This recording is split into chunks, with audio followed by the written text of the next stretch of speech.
Dottie to find a way to exploit her weaknesses.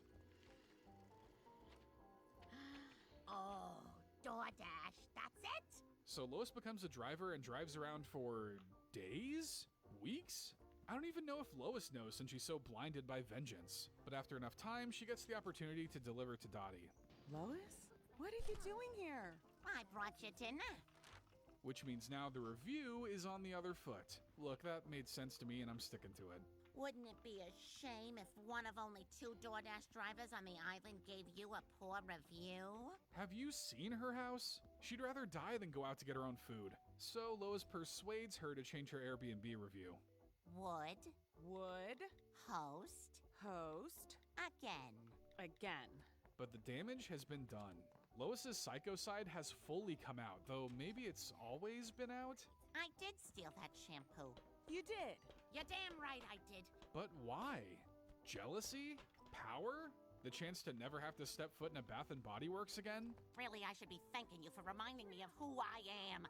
A secret little psycho with very little to lose. And with that, Lois reaffirms the idea of why owning an Airbnb terrifies me. Luckily, not many people are trying to stay on the ocean floor. Remember this.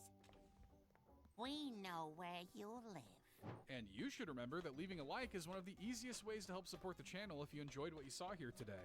If you did, don't forget to hit the subscribe button as well so you don't miss out on any new Family Guy videos. These are times Stewie and Rupert were the weirdest duo, starting with the time Stewie demanded answers after Rupert bought a Christmas gift for a secret lover in the 2,000-year-old virgin. So it's Christmas and the Griffins are exchanging presents, which includes Stewie and Rupert. I wonder what it is. A Joni Mitchell CD. Obviously, he was expecting something different. Maybe something more sentimental or meaningful, but hey, Stewie's the one who hasn't proposed yet. That's great. That's really great. Could you excuse me for just one moment? You may think this is just Stewie being ungrateful, but the truth is, Stewie saw Rupert buying a different gift, which may not have been for him. Who did he buy the necklace for? Who else but the most desirable man in all of Quahog? I'm gonna let that teddy bear go all the way. For all the fling Stewie seems to get himself into, it's healthy to see Rupert having a few of his own. Okay, maybe healthy isn't the apt word. There's nothing healthy about that Teddy and toddler relationship, is there? But Rupert made it clear that this relationship may all be in Stewie's head and Stewie, Chris, and Brian's excellent adventure. So to help Chris with his upcoming history test, Brian and Stewie decided to take him on a journey through history with Stewie's time machine. Don't look at me like that. Babe, I told you, it's a business trip. Can't blame a significant other for being a little suspicious, I guess. What am I saying? Rupert can't talk. Stewie just projects his fantasies onto him. Hey, everybody, just so you know, I'm straight. Oh, well, I guess he can.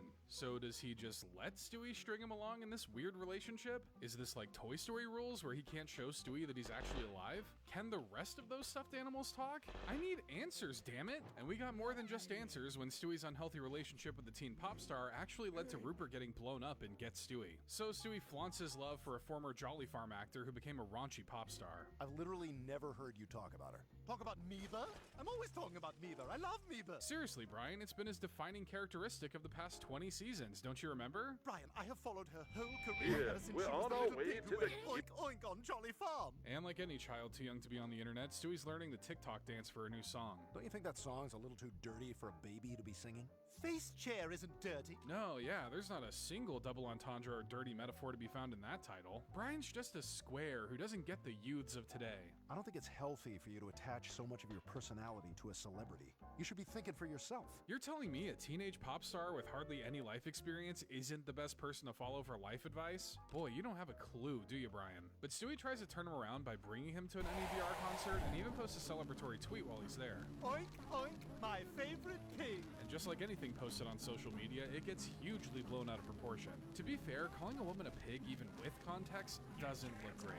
Bullying is unacceptable, and Stewie Griffin is a bully. Some would say that getting your rabid, bloodthirsty fan base to harass a 1-year-old baby is also bullying, but she's a millionaire and I'm just a clam, so what do I know? Even after the concert, Stewie continues to get attacked online. Well, this is all a product of the stan culture. That's right, so just remember that when you call yourself a stan, you're empathizing with that guy. But Stewie tries to extend an olive branch to the fan base with a selfie video of him singing. How are people liking it? Oh, it's made it much worse. This even extends to the kids at Stewie's preschool. We heard about what you did, Stewie. No one wants to play with you. Oh, come on, they're acting like a bunch of Well, I guess they are technically children. Still, have mercy on the football head. So with no options left, Stewie decides to pack up his things and leave town. This whole ordeal has made my life a living hell, and I no longer feel safe. So, Rupert and I have decided to lay low for a while. Unfortunately, it's dangerous to be associated with Stewie right now, as Rupert quickly finds out. Rupert, no! They killed him! With a mafia-style car bomb? These stands really don't play. I better go delete some tweets of mine before I'm next. With Rupert gone, Stewie finds himself reminiscing over his old stuff. Yes, he wanted to be an astronaut, but he got disqualified because of an astigmatism. Stan culture has robbed us of the first animated teddy bear in space, and that can never be forgiven. Something has to be done, and it seems like Stewie has figured out what to do. Oh no! He's gonna kill her! I've gotta stop him! At least until she's 27, then she can join that exclusive club that seems to be all the rage. But he doesn't want to kill her, just talk to her. Too bad she's already forgotten the whole thing. I'm the guy who insulted you online! I'm the Oink Oink guy!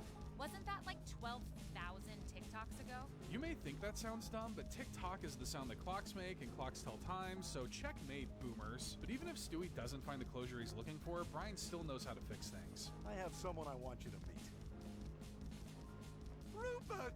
I stitched him back together. Sometimes even death is no match for the power of love between a baby and his bear, especially a weirdly romantic one like theirs. But their bond is so strong that Stewie once traveled across the country just to bring him home after he was accidentally sold to another family and wrote to Rupert. So the Griffins are holding a yard sale, and an unattentive Brian accidentally makes an unwanted sale. Give you $1 for this. Sold. It's not so much the fact he sold Rupert, it's the fact he did it for such a low price. Rupert's still young, that body's gotta be worth at least $5.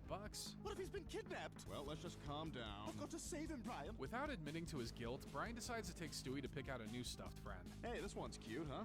And if we buy it, they save a real gorilla in the wild. And if we don't, they kill one. Do it, Stewie. Do it for the gorillas. Never forget what they took from